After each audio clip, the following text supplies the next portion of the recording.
ఈ రోజులో చాలా మందిని చూసినట్లయితే ఒక గొట్టం పట్టుకోవడం, జర్నలిస్ట్ అని చెప్పేసి అని బయట వార్తలు తీసుకురావడం. వాస్తవానికి ఈ రోజుల్లో వాస్తవమైన వార్త ఏంటి? అసలు ఇది నిజమా? అబద్ధమా? అని నమ్మాలంటేనే ప్రజలకి అసలు అయోమయంగా ఉన్నారు ప్రజలు. అవును. సో ఎందుకు ఇలా పుట్టలు పుట్టలుగా జర్నలిస్ట్ అని ఎందుకు వచ్చేస్తున్నారు? అది ఎక్కడ లోపం? సంస్థల లోపమా? లేదంటే అసలు ఎక్కడ లోపం జరుగుతుంది? అమ్మ, జర్నలిజం వృత్తిలో కనుక నేను జర్నలిస్ట్ అని చెప్పుకుంటే ఈజీగా వాళ్ళ పనులు, సొంత పనులు నెరవేరుతాయని, తర్వాత ఏదో ఒక పేపర్లో పనిచేస్తున్నాము అని అంటే అధికారులు, ప్రజాప్రతినిధులు పీటేస్తారని, తర్వాత మనం కూడా ఇంత మనీ ఎర్న్ చేసుకోవచ్చు అనే ఆకాంక్షతో వస్తున్నారు. కానీ అది నిజమైన జర్నలిస్టులకు, సనాతనంగా పనిచేస్తున్న సీనియర్ జర్నలిస్టులకు ఇది చాలా ఇబ్బందిగా పరిణమించింది. అది మంచి సంస్కృతి కాదు.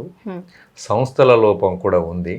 సంస్థలు ఎంతసేపు వాళ్ళ పత్రికా ఛానల్ నడవాలంటే వాళ్ళకు డబ్బు అవసరం కాబట్టి, ఈ డబ్బు ఎవరైతే మాకు తొందరగా తీసుకురాగలుగుతారనే ఉద్దేశంతో ఇష్టారీతిలో ఎవరిని పడితే వాళ్ళని రిక్రూట్ చేయడం వల్ల ఈరోజు వ్యవస్థలో జర్నలిస్టులకు విలువ లేకుండా పోయింది. దీనికి సంస్థల కారకులే, అందులో పనిచేసే నాలెడ్జ్ లేని జర్నలిస్టులు కూడా కారణమే.